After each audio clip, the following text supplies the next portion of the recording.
Yeah, it is just another spectacular day here after all that rain we had. Man, yeah, thanks for the cleanup. My lawn was a field. Yeah, I know, tonight. Right, yeah, the other game. Yeah, my prediction? Leafs in 7. No, 7 years. Yeah, well, enjoy. Take care. Hey, everybody, how you doing? Oh, here we go again, eh? Nail biter coming up tonight. Puck drop 7 o'clock, I guess. Yeah.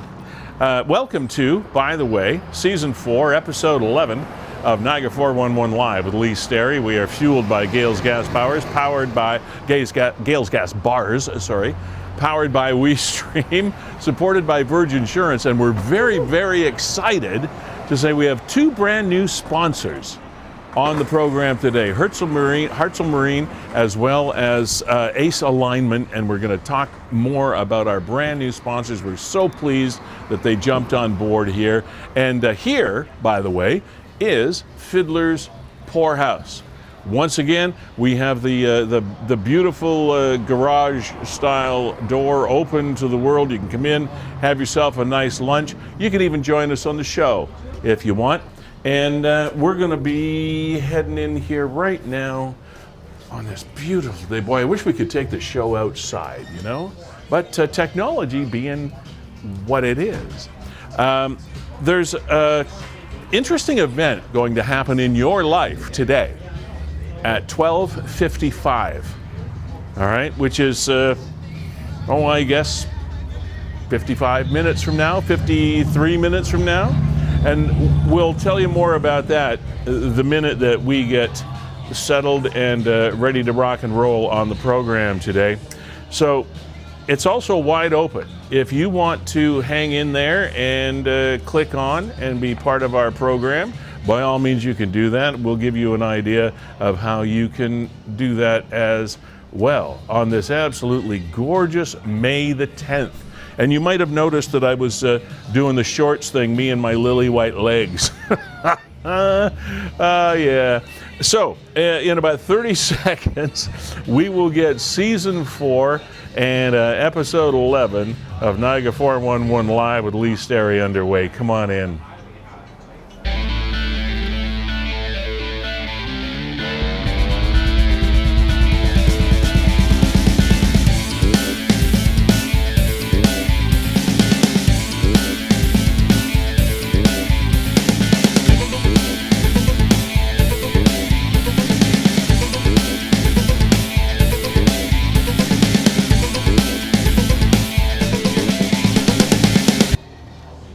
Howdy do.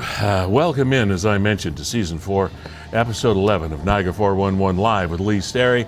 And let's get this started right away so that you are not absolutely shocked into cardiac arrest or something at 12:55 today, which is not too far from where we are right now. Today at 12:55, there will be a routine alert ready test message sent out on compatible mobile devices, television, and radio. Alert Ready is Canada's public alerting system for Amber Alerts and other emergency events. And there's the website, if you want to go there and have a look, alertready.ca. And so when your telephone goes off in the middle of the night, this is the system that does it, and there's a test. So we're kind of interested in this from a Niagara 411 Live perspective, because WeeStream, and we, as part of the show, powers and produces and delivers this program to you via a system of cell phones. So we could have, how many cell phones? Kevin Jack, by the way, ladies and gentlemen, is the co-founder and executive producer of this program, Kevin from WeeStream. Yeah, how many cell phones do we have active at the moment? 6. 6. So it could be a cacophony of alerts. Yeah, it's going to be an orchestra in here. When we hit 12:55 on this program, we could. It could be a symphony in here. Yeah, it's pretty much what we're going for. You should see at the office, Lee, where we've got probably 25 or 30 You've got them all in charges. Oh, and sometimes these Amber Alerts come through, and it is. It's an absolute symphony. They're all on chargers. It's all going crazy. That's great. But 12:55, right? So we'll have a countdown, I guess, here on the show. Like yeah, 50 we minutes should, from because now. I really I muted my cell phone as I usually do, and I muted my laptop here.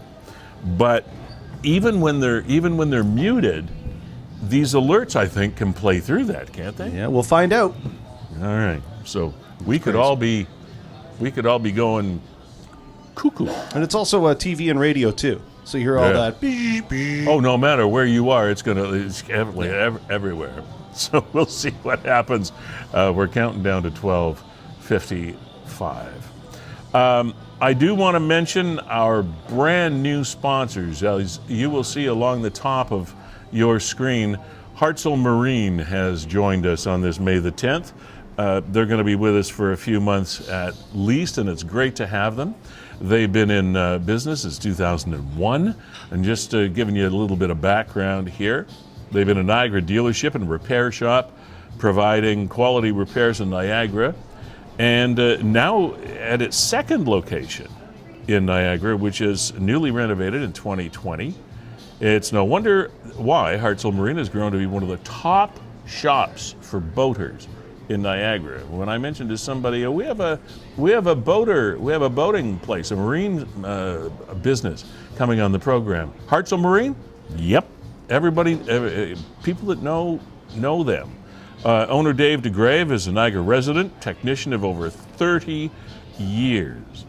And they're fully licensed, Legend and Mercury dealer and full marine repair shop. Hartzell Auto and Marine has dedicated efforts to guiding and advising clients about the best boats on the market, and they sell great boats. They're located by Highway 406 between Lake Ontario and Lake Erie. They're proud to serve Feulled and St. Catharines. And Niagara Lake and the whole peninsula. Anyway, they're on Ormond Street South in Feulled, as you can see on the graphic that Kevin just put up there. So Dave and family at Hartzell Marine, thank you so much for showing some support and faith in our program. We're happy to have you as part of the Niagara 411 Live with Lee Sterry family. And to Janice Pretty and her gang over at Ace Alignment, also happy to have you on as our brand new sponsor this week, along with Hartzell Marine. Ace Alignment has been around since 1966. They celebrated their 55th anniversary as a local business here in Niagara in 2021. Their three main officers there are, of course, owner-operator Janice Pretty, head mechanic Darren Miller, senior mechanic Matt Crompton, and they specialize in wheel alignments, brakes, suspension. They're also an inspection station for MTO. They do front-end repairs and oil changes, and they service all makes and models of trucks, cars, SUVs, including classic cars and tuners. So check them out.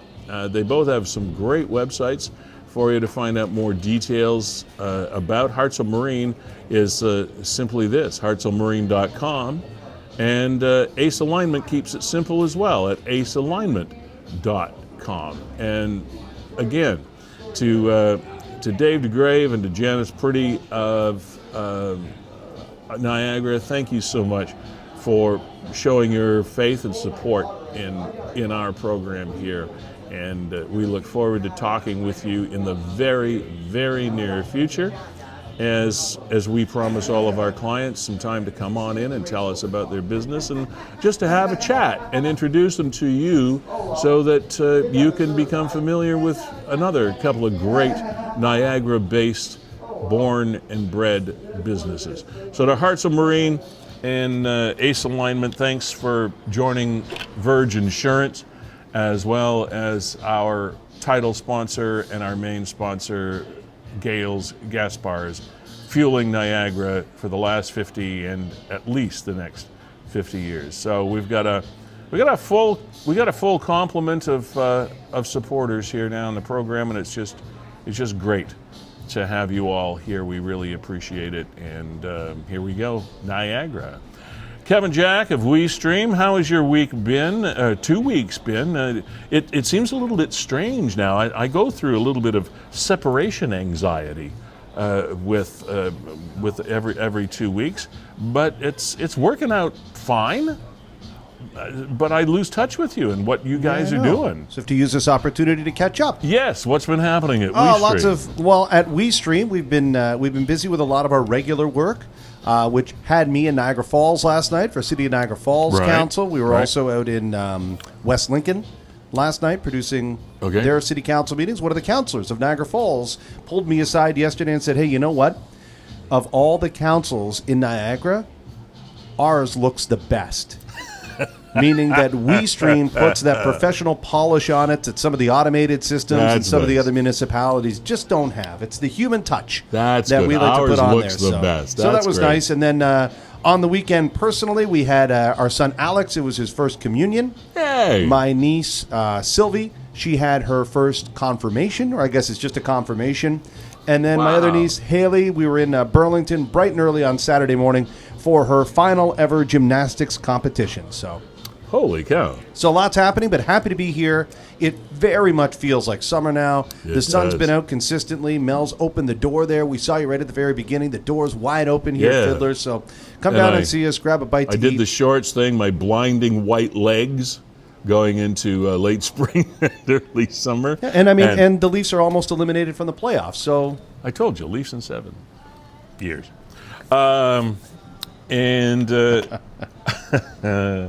Broke out the summer straw for the very first time from these are all signs, Lee. From Beau Chapeau Hat Shop, Queen Street, downtown, Niagara on the Lake. Niagara on the Lake starting to fill up now, as well as all the other tourist areas in the Niagara Peninsula. But I thought this was the day, since we're going to probably hit 20 degrees plus Celsius on the thermometer. I thought I'd break out the summer straw. And this hat, by the way, you can scrunch it, you can roll it, you can pack it in a tube, and it comes out however you want it to come out. And they have all kinds of amazing headgear, I like that, at Beau Chapeau. So to Kevin Neufeld and his gang, I know you're gearing up for a very, very busy season, because here we go. We got the nice weather. You know what it's like around here in the tourist areas. There are never-ending streams of people going in through our towns and cities. And speaking of streams, Kevin, this stream is available constantly and continuously and forever and a day on YouTube. We are archived on YouTube. You can go back to Niagara 411. By the way, hi to Nick and Nick's mom at Niagara 411. We're happy to partner with you. So if you miss any piece of this program from any week, you can go back and see something. If somebody says, "Did you see whatever?"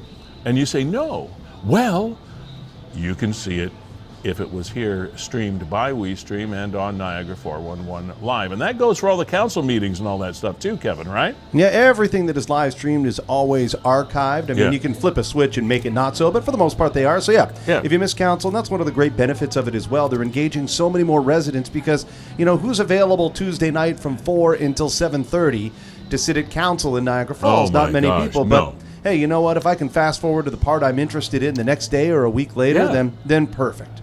That's when I'm going to consume. We have a wide open program for you today, which means that at any time you can click in to the program and have a chat with us about something that you have on your mind from the last couple of weeks, or the last couple of years for that matter, whatever. And we'll we'll have a chat with you. It's so easy. All you need is an active camera and an active audio connect to the internet, and right on the bottom of your screen, it shows you what to do. Just click the Zoom link in the post. Boom.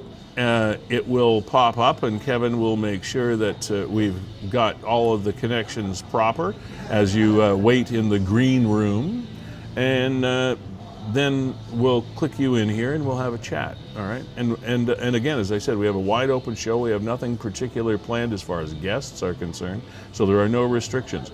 Think of this as an open line talk show with pictures. All right. So anytime you want to come in and have a chat, promote your business if you want.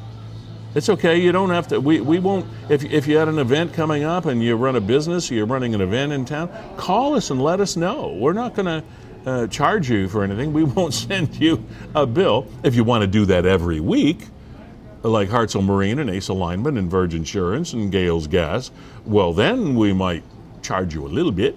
But if you want to just come on in and promote an event or your business or something, let us know what's happening in your life. Just let us know. That's what we're here for. We're supporting Niagara, and anything that's going on in Niagara, we'll let everybody know, and you let us know. And yes, indeed, it is McHappy Day. Now, I don't know how many years this has been going on, but I remember as a pretty new radio personality many, many, many years ago, McHappy Day was happening. And this has been something that this corporation has done decades and decades. And today, here in Niagara, the McHappy Day proceeds are supporting the Niagara Children's Center. Buy any menu item from McDonald's in St. Catharines to help families. See for a list of participating locations. And here they are in St. Catharines, Ontario Street, Welland Avenue, Vancicle up near at 4th, Glendale Avenue at Pendale, John MacDonnell Street. Now, McDonald. Now, here's something, Kevin. In Kingston, there is the same street name, Kingston, Ontario, and it's called MacDonnell. Here, to tell you the truth, I'm confused because I'm not sure. Some people say McDonald, some people say MacDonnell. What do you say? I say Port Dalhousie. The university, okay. A portion of food and beverage sales from participating restaurants will help support Ronald McDonald House Charities in South Central Ontario and Niagara Children's Center. Now, I realize that we were just talking about St. Catharines there. However, all over Niagara, it is McHappy Day, not just in St. Catharines. McHappy Day is McHappy Day, period. There's Tim Hicks, country singer, turning into a pretty big deal, local guy. And so he was waiting on the window. That's pretty cool. Yeah, that's at the Brock location. So yeah. Right across from Brock University, across from Niagara Regional Headquarters. Yeah, so anywhere you go in Niagara today, I can't tell you off the top of my head because I don't have the list of what charities each city or each municipality is helping with the proceeds from their McHappy Day, but all of them are going to worthwhile and great causes here in Niagara. All right, so make a stop through. It's lunch hour. We would really like to see you here at Fiddler's Poorhouse, of course. But if you want to stop by and buy a side of fries at McDonald's or whatever it is, by all means do that. And you're helping charities throughout Niagara on this McHappy Day 2023. And I should have done some research, and I didn't, to try to find out exactly how many years this has been going. But it's a lot. It's been going a long, long, long time. Now, I remember when they used to all just support one charity, but I think they all do. They all send a portion of their charities to Ronald McDonald House. But as well, in St. Catharines at least, some of it is going to the Niagara Children's Center, which is very symbiotic, a relationship with Ronald McDonald. Yeah, House. and the Ronald McDonald House for Niagara, a lot of local families have used it up at McMaster.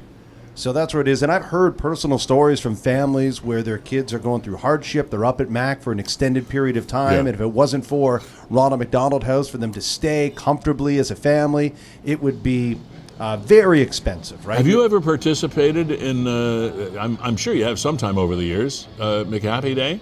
I think I did once. Yeah, I did once. McHappy Day, where I got I got behind the counter, and then I was quickly ushered aside because I was just getting in the way.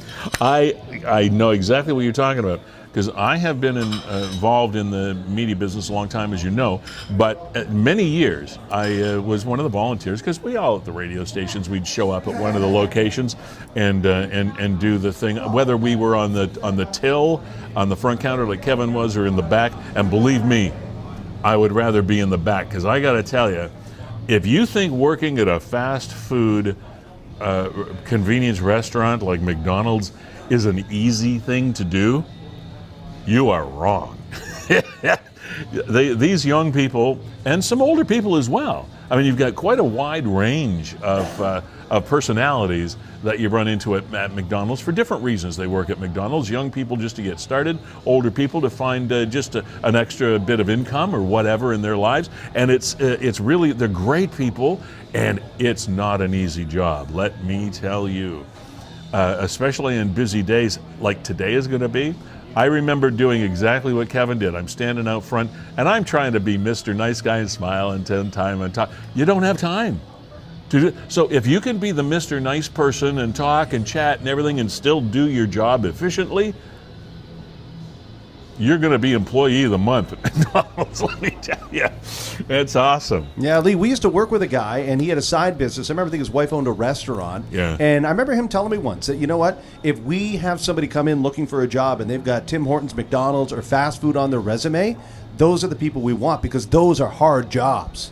And then I went under pressure, under time constraints. It's go, go, go. Like, yeah. You know, what is it like on the other side of the counter when the Tim Hortons line never ends? Yeah. It's constant. It truly is amazing the number of people that have come up as young folks, as teenagers, through a company like McDonald's or Burger King or Wendy's or any of them really, but McDonald's in particular, because it was kind of the first to get young people moving up in their life goals. And when you talk to these people, it's, oh yeah, I got my start and I learned how to at McDonald's. I was 16 or I was 17 or whatever. And so kudos to those companies. And it's not easy to find employees to work there either. I know a fellow in the Oshawa area that had, I don't know, I guess he had 3 Tim Hortons franchise. And you might think it's a license to print money. And that's not too far from the truth. It's a very lucrative business if it's run well and you do a good job of but the tough part is to hire people that really want to do that job and don't want to jump off the ship to the next job in another 3 weeks. You know, to have a consistent staff with not a lot of turnover, and it's not an easy business to run, those fast food type businesses. And so anyway, kudos to everybody that is contributing to that today, to you, to buying something, and to all the young and older people that work in these environments on an ongoing basis. Another big local story, Kevin, over the last week came to its, I guess you might call it, conclusion. It's been hanging fire for the last couple of years, and I'm talking about the Ontario Hockey League decision in relation to the Niagara Ice Dogs, which have been under the gun. And this goes back a couple of years. No, this is new, Lee. No, this announcement is new. Yeah, the announcement and the investigation has nothing to do with the previous owners. No, not. But there were some of the incidents with these players that happened quite some time ago, before the investigation was. We don't really know details. How long? No. So how far back were these? Correct me. I think it's just this season. Just this season that the abuse occurred? Yeah, so, I mean, they made pretty heavy sanctions against 2 players, Landon Cato and Josh Rosenwig. Yeah. Now, the interesting thing is, Lee, is they banned those players from the OHL, but both of them were 20 years old. So they could have come back for 1 more year as an overager, but in all likelihood, their OHL careers were done. Okay, but where the current owners came under fire, Darren, and I often get Darren's name wrong. You know how to pronounce it. De Dobbelaar? De Dobbelaar, yeah. Now, where he became sanctioned and not allowed to participate for a couple of years in the management of the team is the fact that he was instructed by the OHL when the investigation was taking place to not speak to it, to stay silent with his management team as well as the players, etc. The investigators interviewed approximately 15 former players, coaches, staff, and team officials over a period of a number of months. And they did confirm violations of maltreatment, bullying, and harassment, protection and prevention policy, and the code of conduct.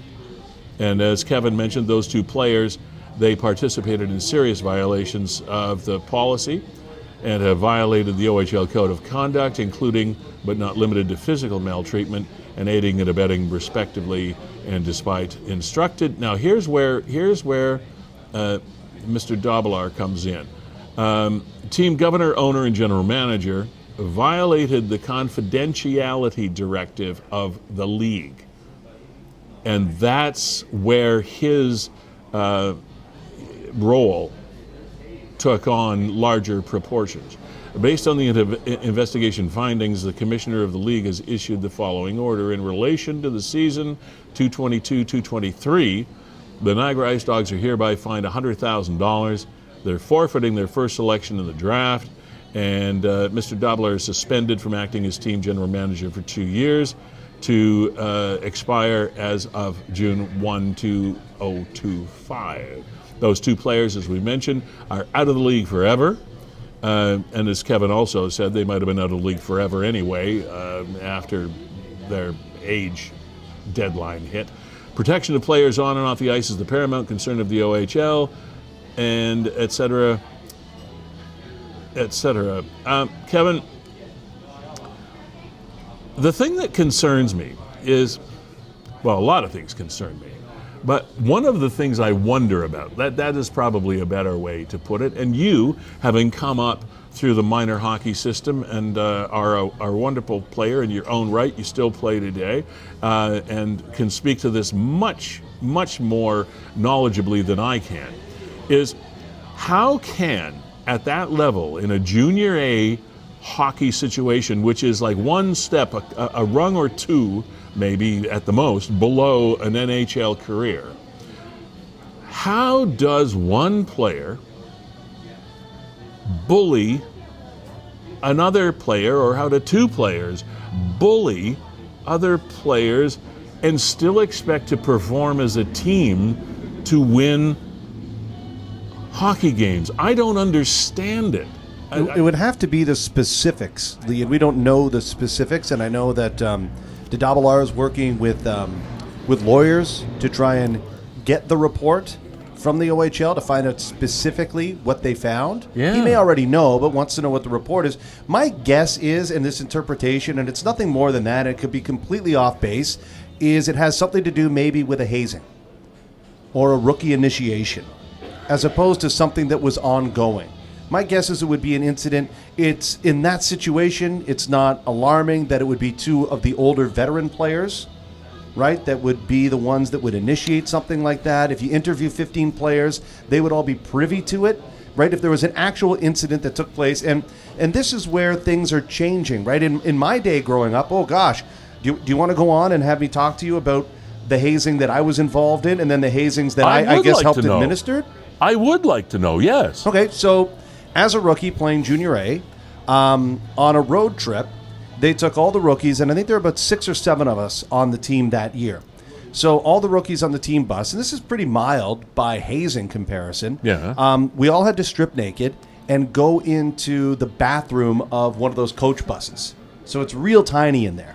Now already, some of the vets had gone in there, and they put hockey tape over all the lights in the bathroom, so it was pitch black. Then they took all of our clothes, bundled them, tied them up all together, right? Like tied my t-shirt to somebody else's underwear and what have you, taped all of that into a giant ball of hockey tape, opened the door, threw it in, And the idea was... you had to find your clothes. Yeah, and nobody can come out until everybody's dressed. So you got 6 or 7 naked guys all sitting in a tiny little bathroom trying to figure out what to do with these clothes. In the dark. In the dark. And get yourself changed and figure out whose sock is whose and whose underwear is whose.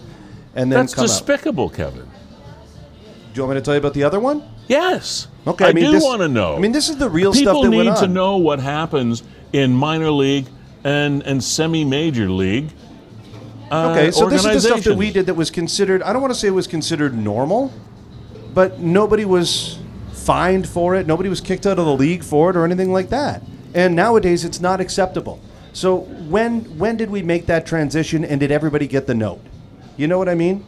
Yes. So when I was a veteran, and I wasn't the captain, so I wasn't the person who came up with this, and I had to sit there. It was a team party at the beginning of the year, building team bonding or whatever you want to call it. And the deal is they took the rookies and they had them stripped naked. Now, you got to remember, in hockey culture, being naked in front of another guy isn't really a big deal. Well, no, you're in locker rooms all the time. Right, it's not a big deal at all. So if people are kind of guffawing it's not like at sexual that, harassment. No, it's just, okay, we're naked. You're just embarrassing people. Right, okay, you're naked now. So what they would do it was a push-up competition. So they would line 2 rookies, it would be head-to-head, right? So 2 rookies would sit there in a push-up, and the team captain is the one that he would put his hand down, and that's when he had to go down, and then he would lift his hand up, and that's when he had to go up. And you're naked doing it. And there's a reason you're naked doing it. Because they took a cup, probably a cup that you would have like brandy or whiskey in. Yeah. Okay? A short, I don't know what they call them in bar terms, right? A short cup glass, like that. whatever. No, not a shot glass. One of the bigger ones that you would actually... Drink out of? Yeah, drink whiskey out of. With a few ice cubes. About Yeah, that size. yeah. And it's important. And they would fill that almost to the top with water. Okay. And then that went right under your junk. All right. So every time you went down... You went into the water. Your junk went into the water. And then came back up. So what do you think happened to the guy that lost the push-up competition? I wouldn't know. He had to drink the other glass. Get out. Watched it with my own 2 eyes.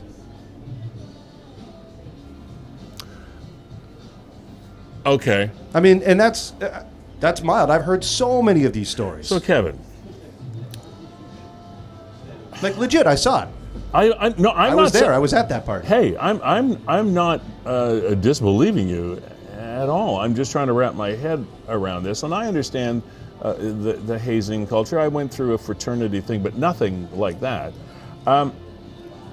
You can't tell me that the coaching and management staff of these teams doesn't know this goes on. You can't tell me they don't know. They've been around hockey a long time. They've probably been through it themselves. And they just turned a blind eye to this. But this is humiliating behavior for people. And part of the culture was, back in the day, is that, the veterans have earned their right to be there. And listen, kid, we're going to put you in your place. If you think you're a hotshot or whatever, well, how about you drink that cup? Okay. So let's kick it up a notch to the major leagues. We hear about trades all the time. For example, the Toronto Blue Jays have some rookies playing on their team that have been called up from Buffalo or whatever. And I can't believe that these kinds of things, maybe there are more subtle hazing stuff, hazing things that go on in the major leagues, but I can't believe when you get up and you're a professional ball player and you're being paid maybe a couple $1 million a year, that somebody's going to do this to you in that environment. No, I don't think it's that bad, but it wasn't long ago where the Blue Jays would always have, the rookie pitchers would carry around this pink Hello Kitty backpack with, the finger clippers and the little tools and scissors and stuff like that, and they had to carry that back and forth to the bullpen. So there are still things that they're doing. I don't want to say still. I mean, that's going back about 10 years. But I wonder if they still do things and they're just not as severe or sexual as they used to be. And I don't know if that's what happened in the OHL case with the Ice Dogs at all. Yeah, we don't know what these two players did. We're not saying that these two players did stuff like that, but whatever. But it was after all of the interviews of more than 15 people, the investigation decided that there was enough evidence that they booted him out of the league, and fined the Ice Dogs, etc., and said its owner couldn't act as general manager for another couple of years. So I just find it sad when we have these young people that have gone to the 5 o'clock a.m. practices with their family, and they've come up through the system, and they've learned the skills, and they've gone through and their families have gone through the ordeal of creating a talent that is sophisticated enough to play at that level. Even junior A hockey players are damn good hockey players. Even if they never go to the NHL, they've achieved a level that an awful lot of minor hockey players and a lot of kid hockey fans never get a chance to achieve. And are subjected to this kind of inhuman behavior. Humans doing this to humans. I mean, you're supposed to be a brotherhood or a sisterhood, not, I don't know. It just, it's the one thing about sport that really, and I love sports. I'm not a huge hockey guy, but I played baseball at a pretty high level for a long time, and I just, I never went through that, thank God. But yeah, I mean, for the Ice Dogs too, I mean, gosh, talk about stumbling out of the gates, right? We as a community just kind of clear ourselves of the Burke haze, and then within 1 year, the new owner has been banned from being a general manager for 2 years, fined $100,000. The Ice Dogs will leave Niagara. I hope not, but I think they will. I'll tell you this, Lee, it doesn't bother me if they do, because there's at least 6 other teams that would be knocking on City Council's doors saying, yeah, hello, Flint, Saginaw. Well, the unspoken rumor out there is, and like this is the elephant in the room, is the fact that they're going to Hamilton. So. And what, the Bulldogs are going to stay in Brantford? I don't see that happening. But maybe. Maybe. But you mean to tell me that Mississauga Steelheads wouldn't do the same thing that the Mississauga Ice Dogs did 15 years ago and maybe say, oh. Because, I mean, attendance has been really good at the Meridian Center despite all the foibles. Oh, I know. And now you've lost your first-round pick for next year. I mean, the Ice Dogs are probably going to stink again this year. Oh, a couple which couple means years. They'd have a top 3, top 4 pick, something like that, But gone. they traded, they traded most of their talent away. Really? I know, but they're kind of like the Ice Dog now.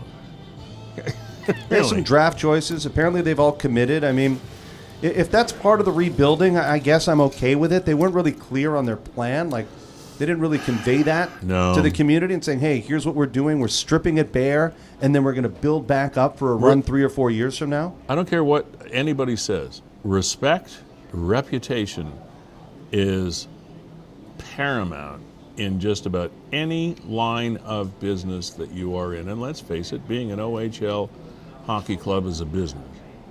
And from my perspective, there's been an awful lot of respect and damage to reputation for that club here. And I don't see it as a good marriage going forward. I just don't get it. I don't know. I honestly don't know where it's going. I mean, the owner, Darren Dedobbelaar, owns 3 hockey teams, a Junior B, a Junior A, and then an OHL club.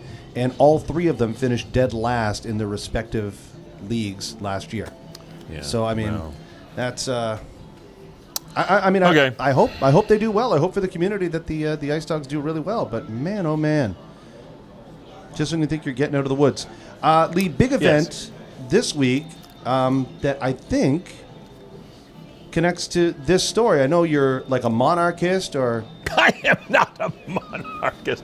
I have a respect for the history of our country as part of the so-called Commonwealth, etc., and the British Empire and all the rest. I have an appreciation for the history.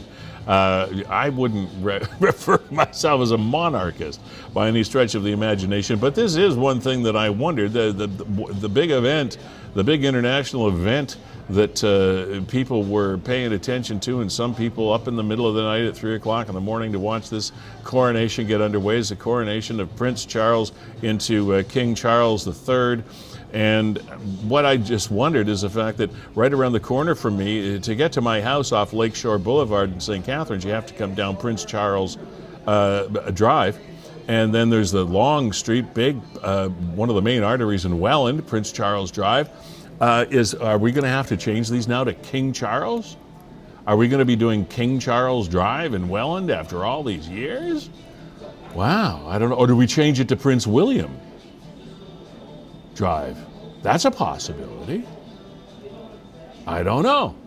But I don't know if you saw any of the coronation, Kevin. We did not get up in the middle of the night. We are not monarchists to that degree. However, my wife was born in London. She did not come over here to Canada until she was 15 years old. So she has some heritage in that country. We've been there a few times, etc. And like I said, I appreciate the history, etc. But I got to tell you, I thought he looked really, really uncomfortable and nervous through that ceremony. Camilla was scared to death.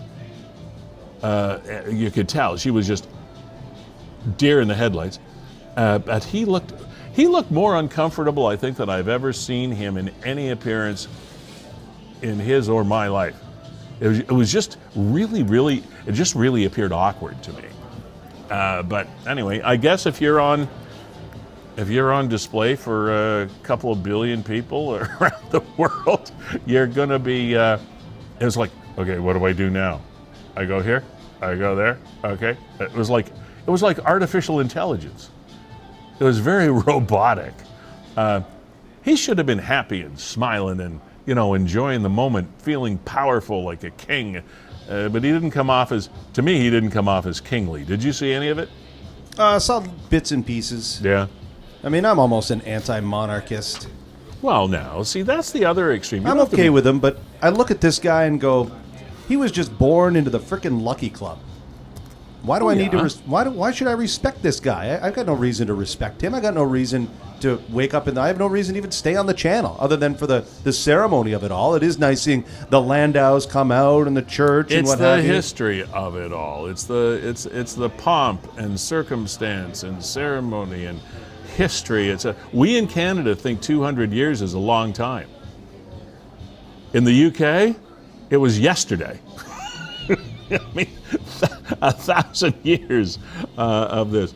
So anyway, irrespective of whether you're a royal lover or hater, it was a historical day.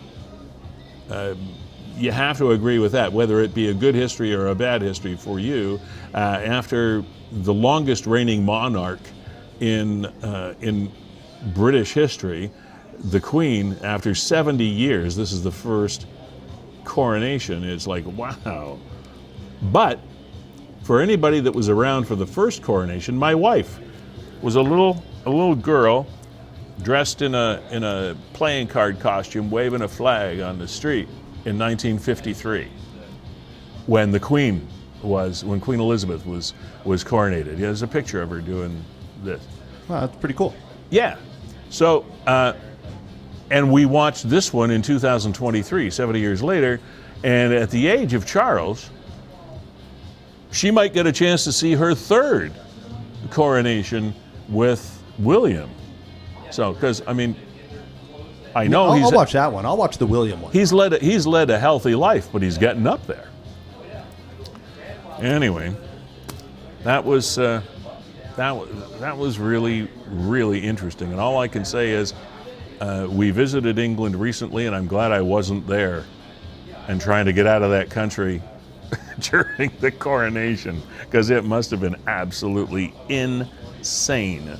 Kevin, there was a number of things that came up through Niagara 411 over the week, and we're going to review some of those. And first, I want to review our sponsors, always as fueling this program from the top sponsor. Well, it's the bottom sponsor, but the top supporting sponsor, our title sponsor, is Gales Gas Bars. And we're so happy that they continue to fuel this program, as they have been fueling Niagara since 1967. And it was a pleasure last week to have Jessica Friesen, owner-operator of Gales Gas, on.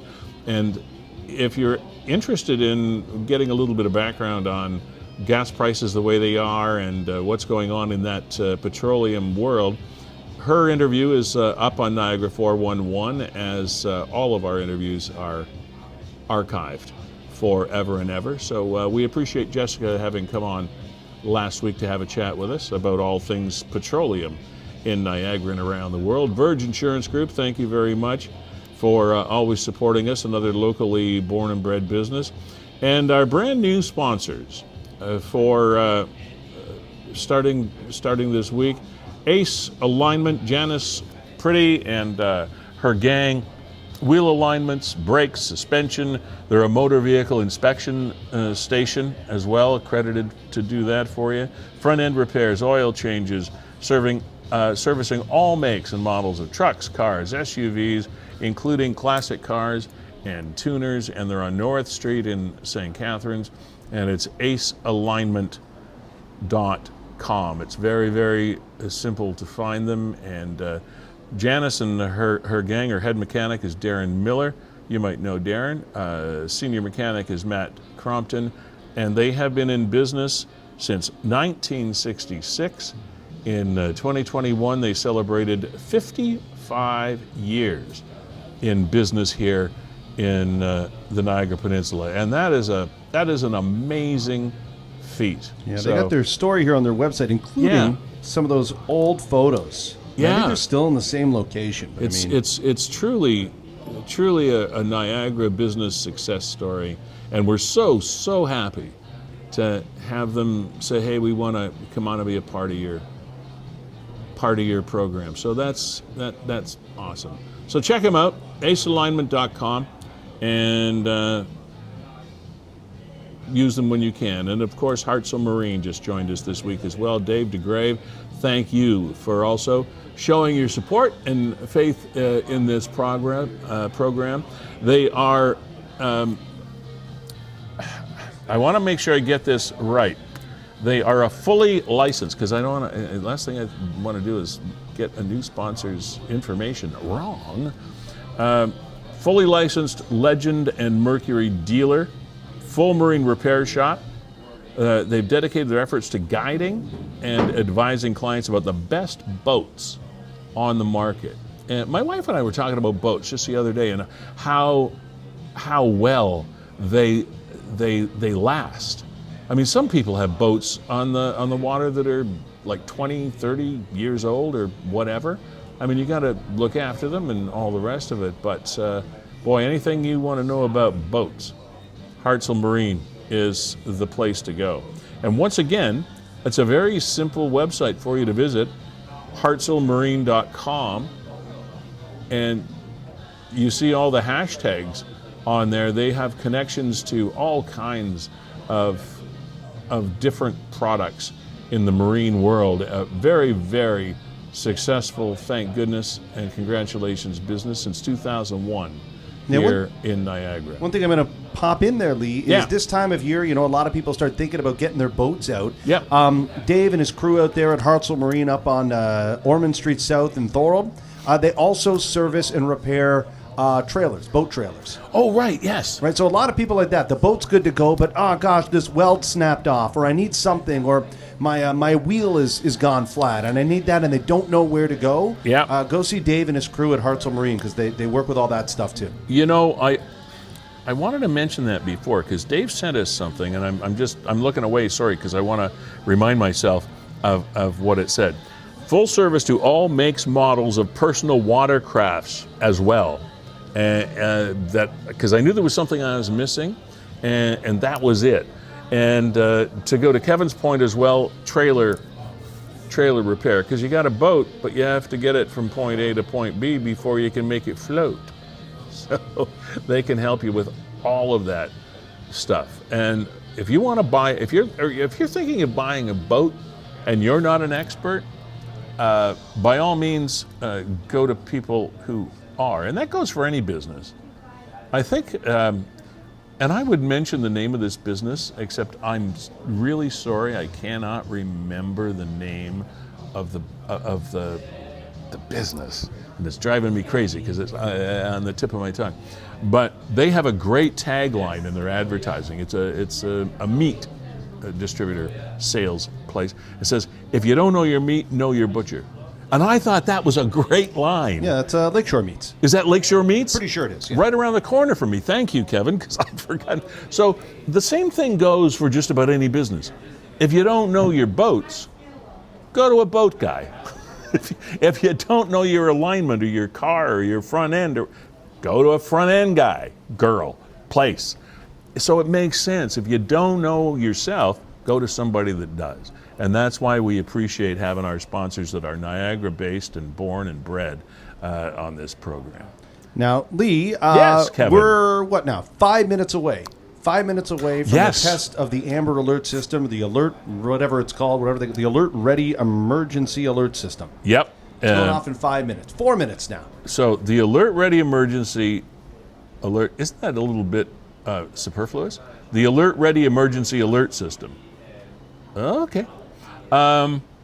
It's an alert system. It's an emergency alert system, and it's called Alert Ready. Oh, okay. I get it. Will be tested at 12:55 today. And there's for more information. Well, you don't need much more information than that. So in like now 4 minutes, we will probably, or not, have a cacophony of alert sounds going on. Because we use, what did you say, 6 cell phones? Yeah, we got a bunch, plus all the people that are at Fiddlers. Yeah, it's I gonna got go one nuts. here that makes 7. I got a computer. Kevin's got 2 computers sitting there, a laptop and a screen. So this could sound like 12 noon at a cuckoo clock factory. So, Lee, I think we've got enough time to squeeze in this kind of heartwarming, Good Samaritan Yeah, let's do a couple story of at a these. Welland. Let's do a couple of these. Niagara 411 has become almost famous locally for publishing wonderful stories of humans, and here's one of them. A lot of bad things going on, but this man restored my faith. Went to Walmart to get flowers for my Omos cemetery plot. That's Grandma. It's her birthday. I saw an older lady trying to get 6 bags of soil in her van, so I said, "Give me a second, and I'll help you out," and I did. Then continued on, came out of the parking lot, and thought I heard something fall off the roof of the car. We all decided that it was nothing, continued to the cemetery. Went to get my phone for a photo op. I didn't have it. As you may have guessed, that's what fell off the roof of my car. My sister, without a second thought, got into the car to go back to Walmart.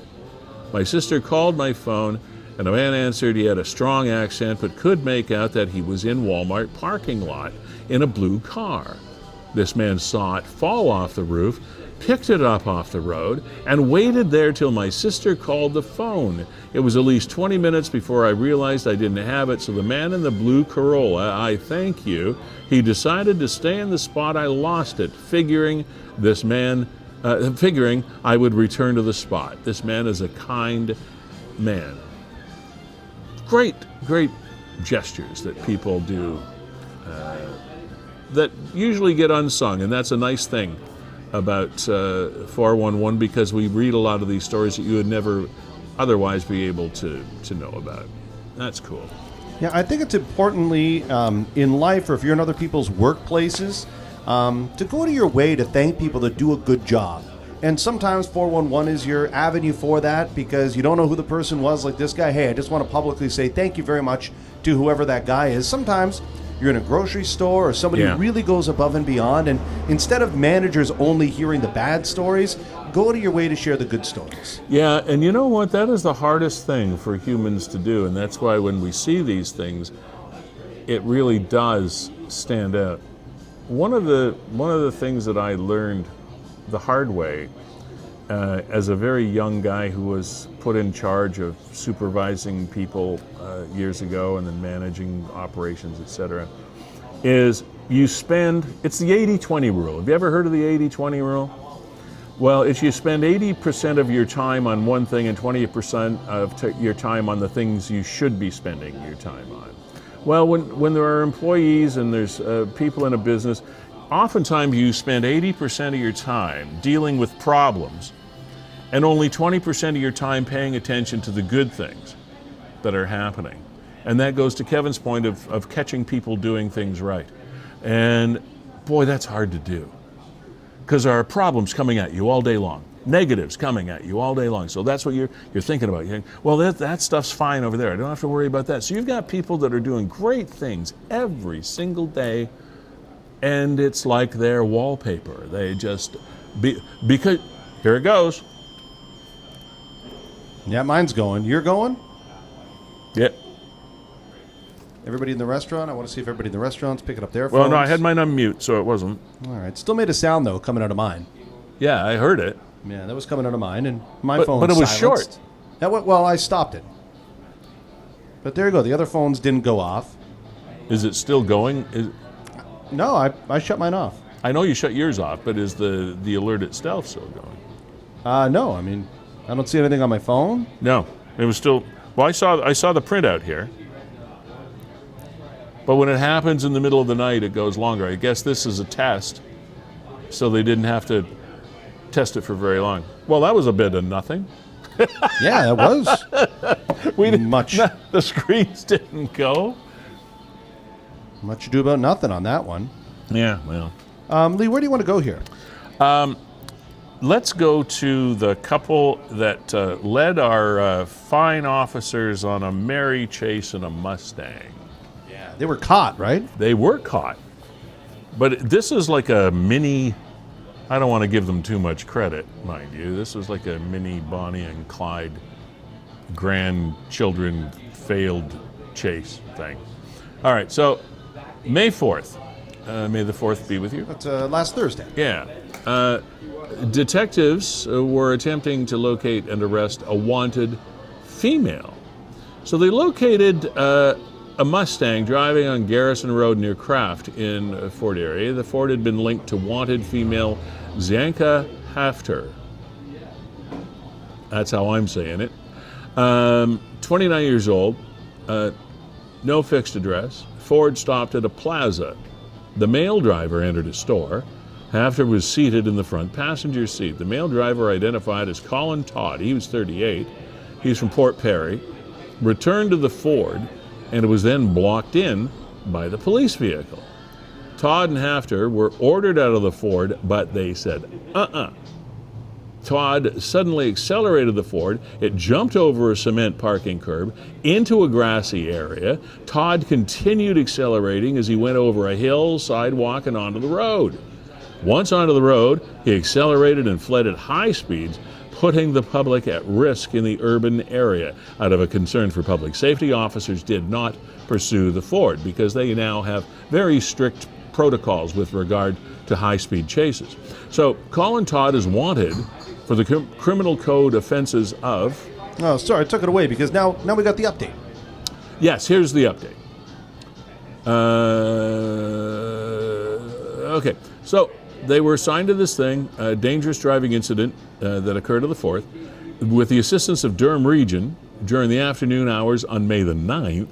The black 2018 Mustang, bearing Ontario registration, was located in the Durham Region. Both suspects, believed to have been associated with the vehicle, were also located and arrested. Good. Todd, 38 years of Port Perry, has been arrested. Scroll a little bit if you please. There we go.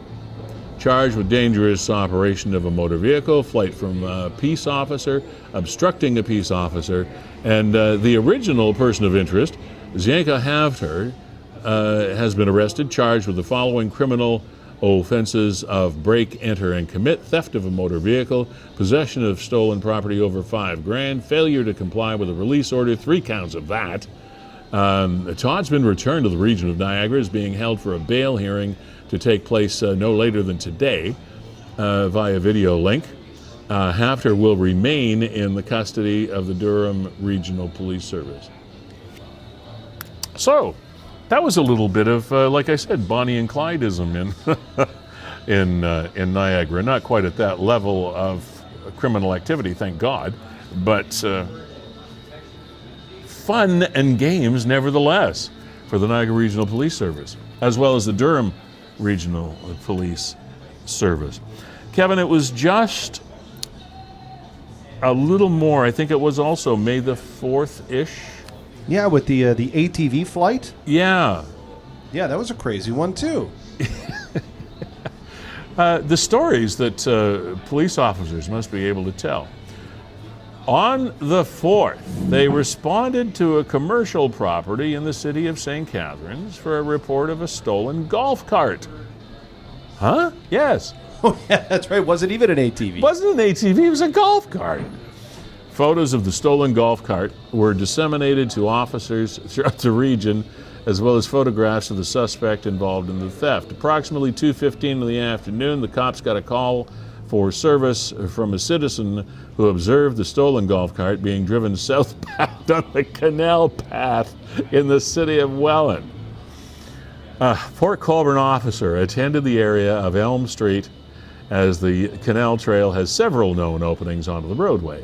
At approximately 2:30, the officer observed a light blue gas-powered golf cart traveling southbound on the shoulder of Elm Street. I'm sorry to laugh. I mean, if it's your cart, I apologize.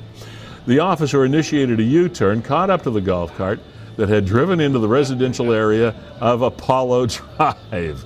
The driver of the cart refused to stop, like he's going to outrun the cops. We're having a chase here with a golf cart. You think if they're side by side, the cops yelling out the window? This is like Caddyshack. And what's the cart top speed? What's he going, 10? Oh, I don't know. Refused to, well, if it doesn't have a governor on it, it goes fast. Anyway, the cart driver refused to stop. When directed to do so by the officer, the driver pulled over off the roadway, finally at the intersection of Apollo Drive and Meadowlark Drive, into a gravel and mud construction area and stopped. And of course, as you might expect, what happened? Yes, the driver runs into a field nearby. The officer ran after the driver and arrested him. A search, good for you, Mr. Police Officer, must be good and fit with carrying all that gear on you when you're running. Search of the driver followed his arrest, found a set of brass knuckles, a butterfly knife, and a bag containing 19 and a bit grams of suspected crystal methamphetamine. Houston James Boucher, 32 years of St. Catharines, has been charged with possession of property obtained by crime over $5,000, possession of prohibited weapon, possession of scheduled substance, etc., etc. He's held in custody for a video bail hearing, which took place the next day. Yeah, to be there and see that. How was your day on tour? Hey, I got a guy. I outran a guy in a golf cart. Yeah, I caught him. I mean, imagine watching that We were unfold. racing, but I got him. You see the cart go by, and then in hot pursuit behind him, Like, you wait get a the minute. NRP. Yeah, because it comes over the radio. Look out for a rogue golf cart. There he goes, and he doesn't stop. Now we laugh all the time, but you get down into into Florida and some of these sunshine states. yeah. And I mean, people are driving around their communities in golf carts. Well, People you get pulled remember- over in golf carts all the time. Do you remember the story that we did, not even a year ago, where, was it 50 golf carts were stolen? I was just there on Monday from Rockaway Golf Club that's and right. Vineyard up on 9th. Wonder whatever happened there. I don't know. I don't think they've ever found them. It's a good point. Yeah, In the middle of the night, there's a truck parked on a nearby road. And in the middle of the night, guys took all these golf carts. Right, I forgot about that. Which takes it's like $50,000 worth of golf carts. And I was there on Monday, and they have some nice new golf carts. But you know what? I never heard any follow-up as to whether they ever caught them or found them. Or this was a really well-planned operation. Guess so. So yeah, and I've never heard an update about that. Let's see if we could track down Rockaway and find out whatever happened to the golf carts. I mean, how could you figure they turn up somewhere, right? Well, it's not that easy. How do you fence 50 golf carts? Well, anytime I've rented a golf cart, they usually give you a key, right? Yeah. But there obviously must be a workaround. Well, those keys are universal. So all you need. So is I guess one if key. you have one key, yeah, you're good to you go. can start them all. But they must have had more than one, because you're not going to just steal one car at a time. No, we figured there was at least 3 people involved because somebody had to be shuttling back and forth. And there's somebody on the truck loading them. You would think so. So there's somebody back at the truck driver, and you have to know how to load those things. If you've ever seen a huge truck full of golf carts, it's like those car carriers. You got to know how to load them. And then somebody would shuttle the driver back and forth to get the carts, right? So they didn't have to walk back every time. So there's at least 2 other people and involved. they drove all the way across the golf course. I mean, it wasn't close by. It No. was a long meandering drive to get from the clubhouse area, the cart storage area, to the truck. That's weird. It is weird. Hey, Lee, let's go to this story because maybe we can help. Okay. Former colleague of ours, kind of a heartwarming story, and we can add some personal touches to this, but it was picked up by 411 yesterday, and this story is near and dear to our hearts. Yeah. Okay. So, hi, folks. I'm attempting to help a mother locate. Yeah, this is a story. Patty, I haven't seen Patty in a number of years since I left the White House of Talk and Rock here in St. Catharines, but I always loved this lady and felt so sorry that she lost her son at an early age. Anyway, to go back, I'm attempting to help a mother locate a piece of art her son created just before he passed away of cystic fibrosis in 2017. Please see the note I received and an image of the artwork we're trying to track down. Thanks for looking. I'm certain it means the world to this family. And that is the piece of artwork right there. And this is the background. My cousin passed in his early 20s from cystic fibrosis in 2017. He was a graffiti artist, and my aunt has been looking for a specific piece of his since he passed away with no luck. I was wondering if it was possible for you to share the picture of the piece and possibly help get it back in my aunt's possession. It would mean the world to her especially. I've attached a photo of the piece should you be willing to share it. And Patty's son, Mac, did pass away of that horrible disease, cystic fibrosis. I've known a few families in my past and done a little bit of work with that charity that raises funds for that. Oh, it's just such a debilitating disease and a terrible way to pass. So, Patty, again, condolences on the loss of your son at such a young age, and we hope that we can get your artwork back. I have to just hop in here because Mac is a guy that I knew since he was probably about 8 or 9 years old. Yeah, you knew him that long? Yeah, Patty and I used to live very close to each other, just around the corner throughout Mac's adolescence. Okay. And one of the great stories that always warms my heart is I would always say hi to Mac whenever he walked by, and I saw him, grow into a young adult and then into an adult. And in those teen years, I remember him coming over to our house one day and knocking on my door to see if I could have a couple of guys come out to play ball hockey with them. Oh, okay. Because, it was like him and a buddy, maybe 2 buddies. They needed some more guys to get a good game going. Okay. So here he comes over to me. I'm, late 20s, whatever, living with a bunch of bachelors. And so, of course, we said, we grabbed our sticks. And we followed him around the corner, whatever. I think we went on up to the Hague Bowl area and started playing ball hockey with him. Had a great ball hockey game. That's a great story. And was really saddened by his passing in 2017. He was maturing into a very good artist. And I just traded some messages with Patty yesterday, and she said that every year this memory pops up on Facebook. So she shares it and puts it out there again, just in hopes so can we see that somebody has it. Sorry to interrupt you. Can we see another really good shot of that, of the artwork? And leave it up there for a bit. There you go. I mean, somebody would know. I don't think it's a case that Somebody must have this. it's been stolen or anything like No, that. It's just, no. hey, this is a piece of artwork that Mac did shortly before he passed away, Yeah. and I'd love to have it. Do any of his friends have it? Did it get left behind? You know, sometimes at that age, you're moving from rental property to rental property. It might have been left behind. Somebody has it in Maybe, an attic. yeah. I mean, hanging somebody in the might have basement. expressed an appreciation of it, and he said, well, here, it's yours, you know, whatever. And Yeah, it might have changed hands a few times, but that's what we're looking for. and Patty, to her credit, has moved on to a new role in her working and professional life as someone who is now working with the cystic fibrosis group, and we congratulate her on that. So, and she's been in radio for quite a long time too, Absolutely.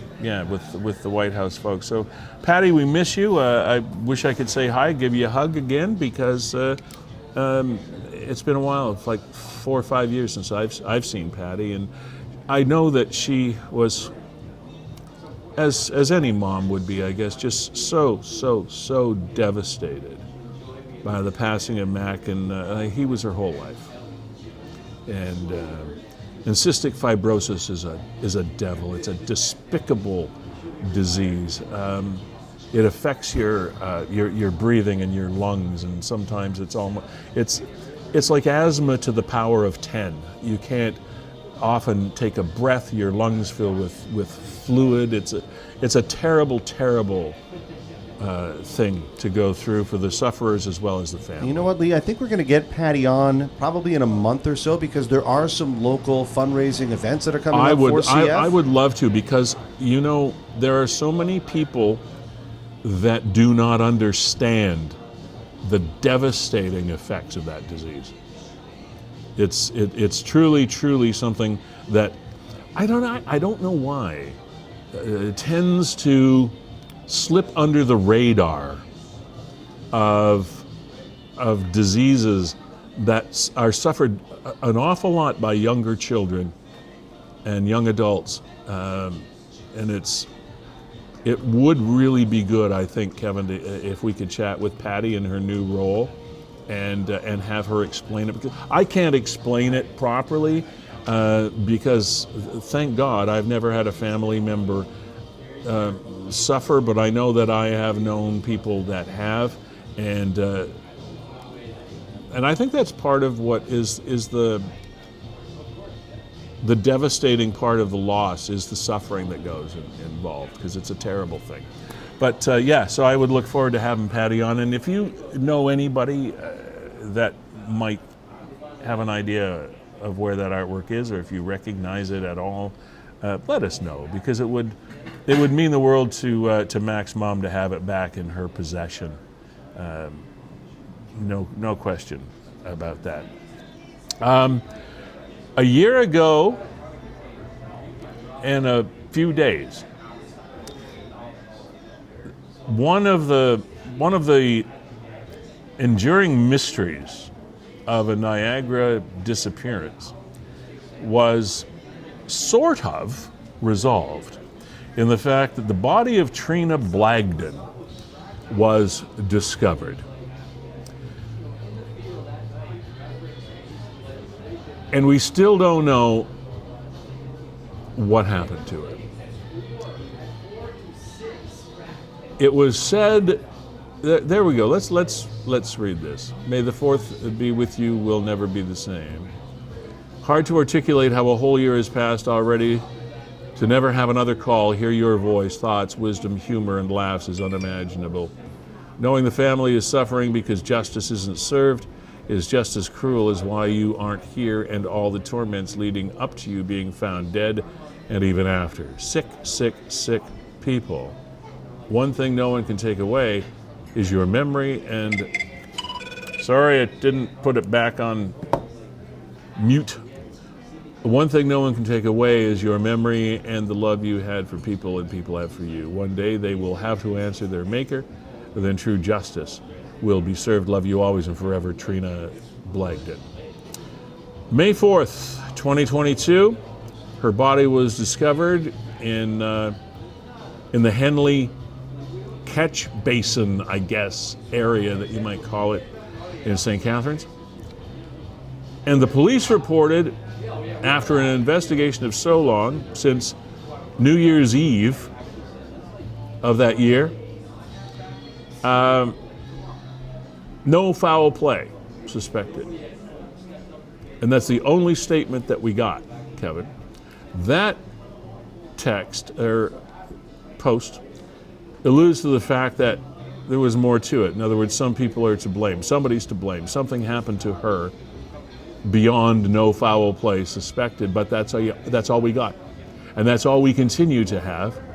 And I say again, the entire community invested time, effort, money, blood, sweat, tears, anxiety into the attempt to locate Trina Blagden after her disappearance. And all we get is, yes, we found her, no foul play suspected.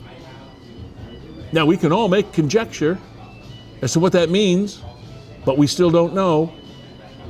And I don't believe that is right. And whether it's a message to the family, if they know, I really do, especially after a year has gone by, you've had a chance to perhaps grieve up to a point. You'll never feel complete without Trina, I get that. But the community, in my opinion, needs some closure as well. What happened to this person? There's all kinds of conjecture out there. There's all kinds of people with an opinion. There are all kinds of stories bubbling under the surface. But we don't know what one, and we're not going to talk about those stories because we don't know them to be true, and we don't want to be the propagators of a myth or something that just grows into a truth where there is no truth involved.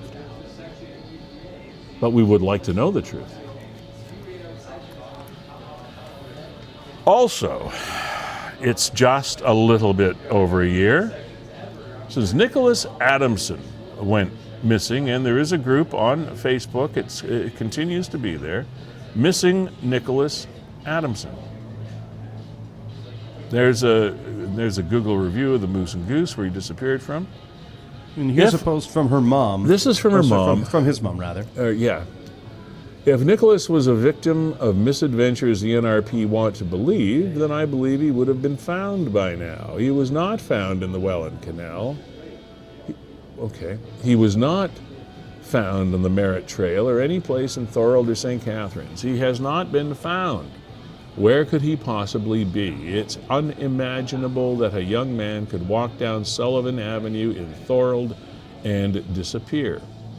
We love him very much and to miss him so very much. Don't just react. Please share this post.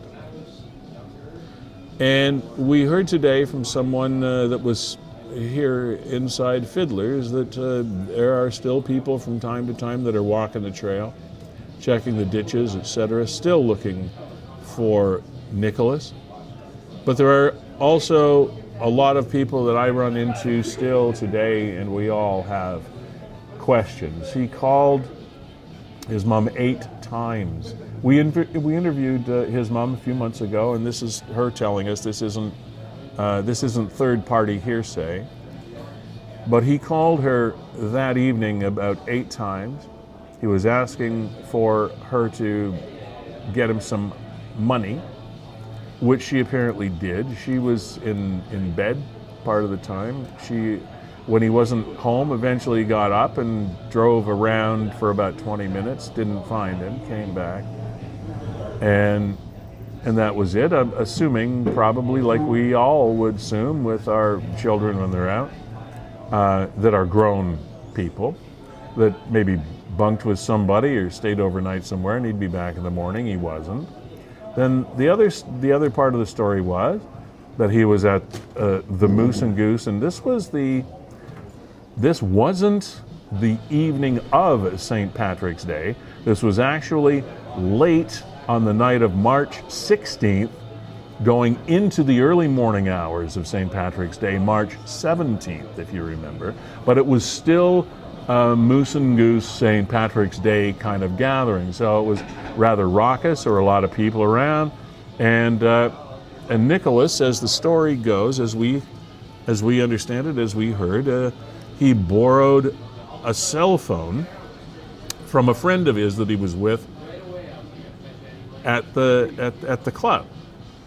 Went outside to use the phone.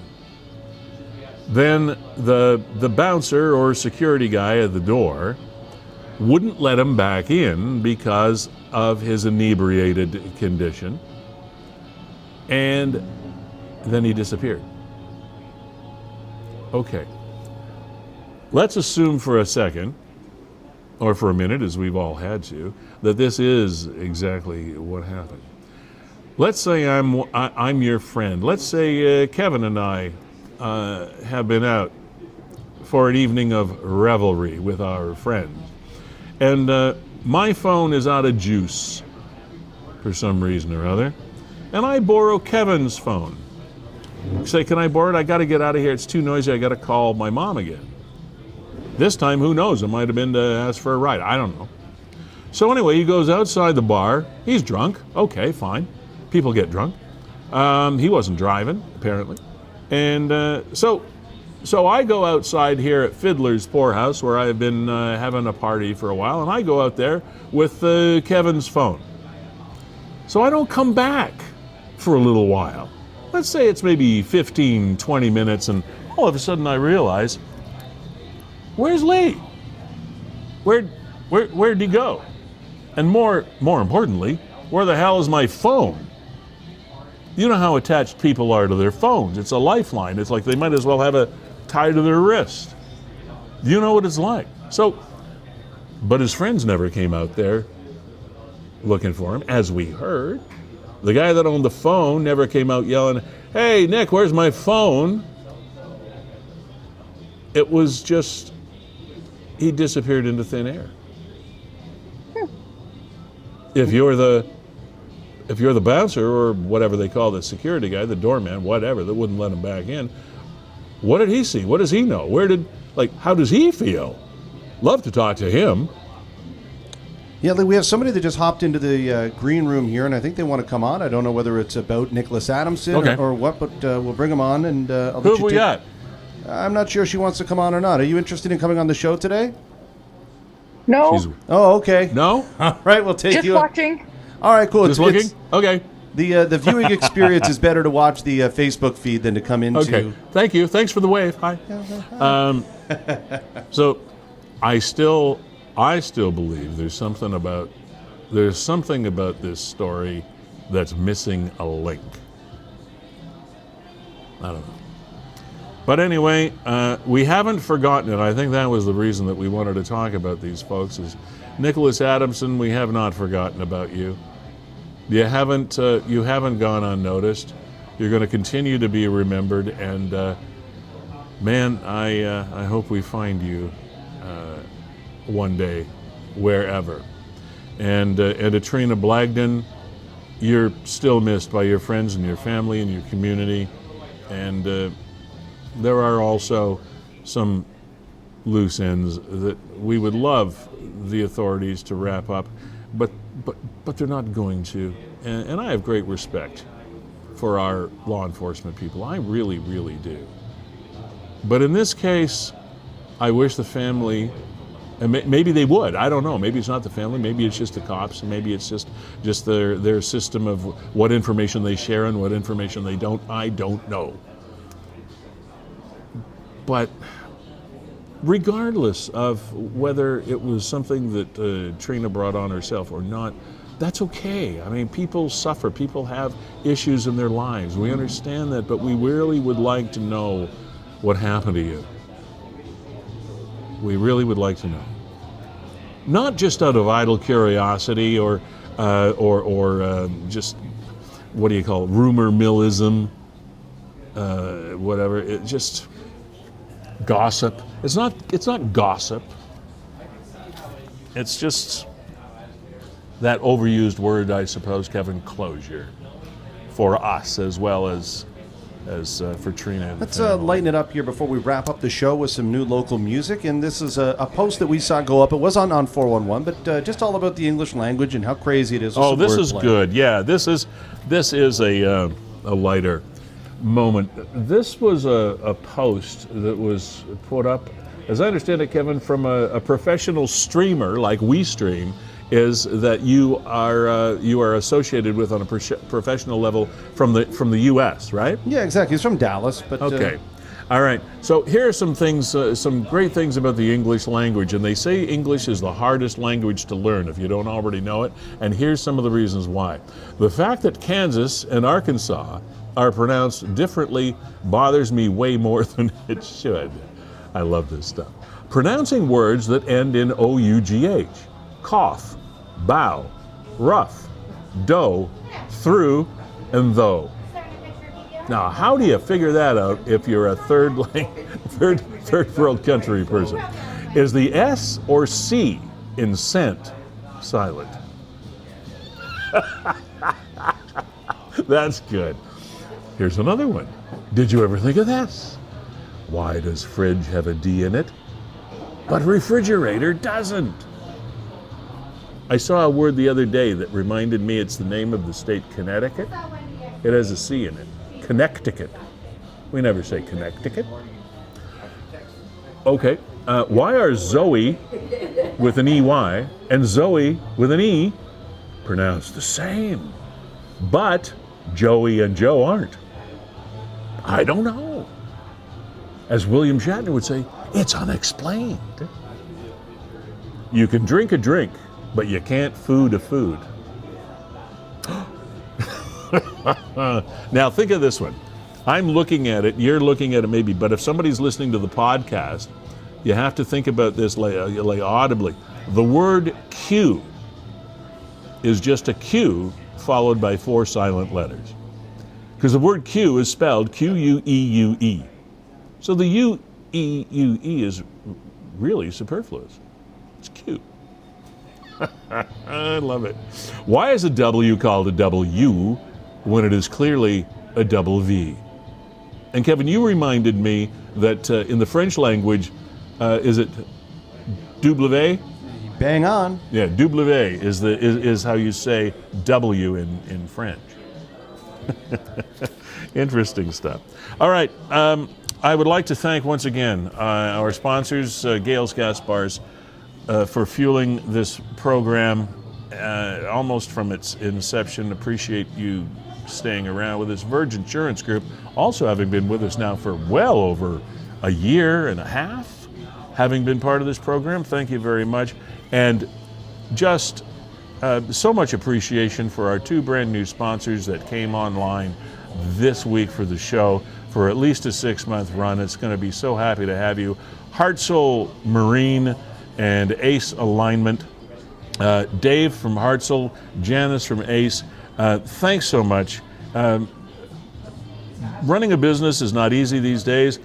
Earning a profit is even less easy these days, and we appreciate your financial support and kind of freeing up some of that hard-earned money of yours to help us help inform Niagara. Glad to have you on board. Kevin, Jack of WeeStream, it is always a pleasure.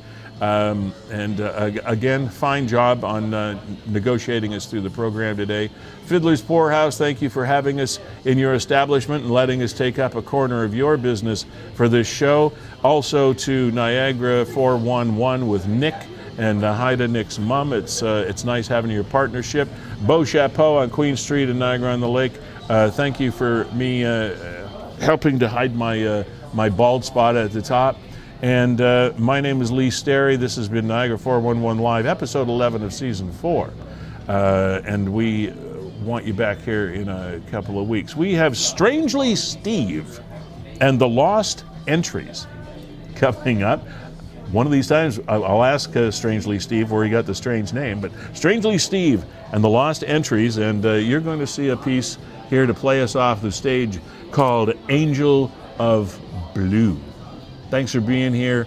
We'll see you in a couple of weeks. Happy Mother's Day, moms, coming up this weekend. So enjoy yourselves. You're all the best. Cheers.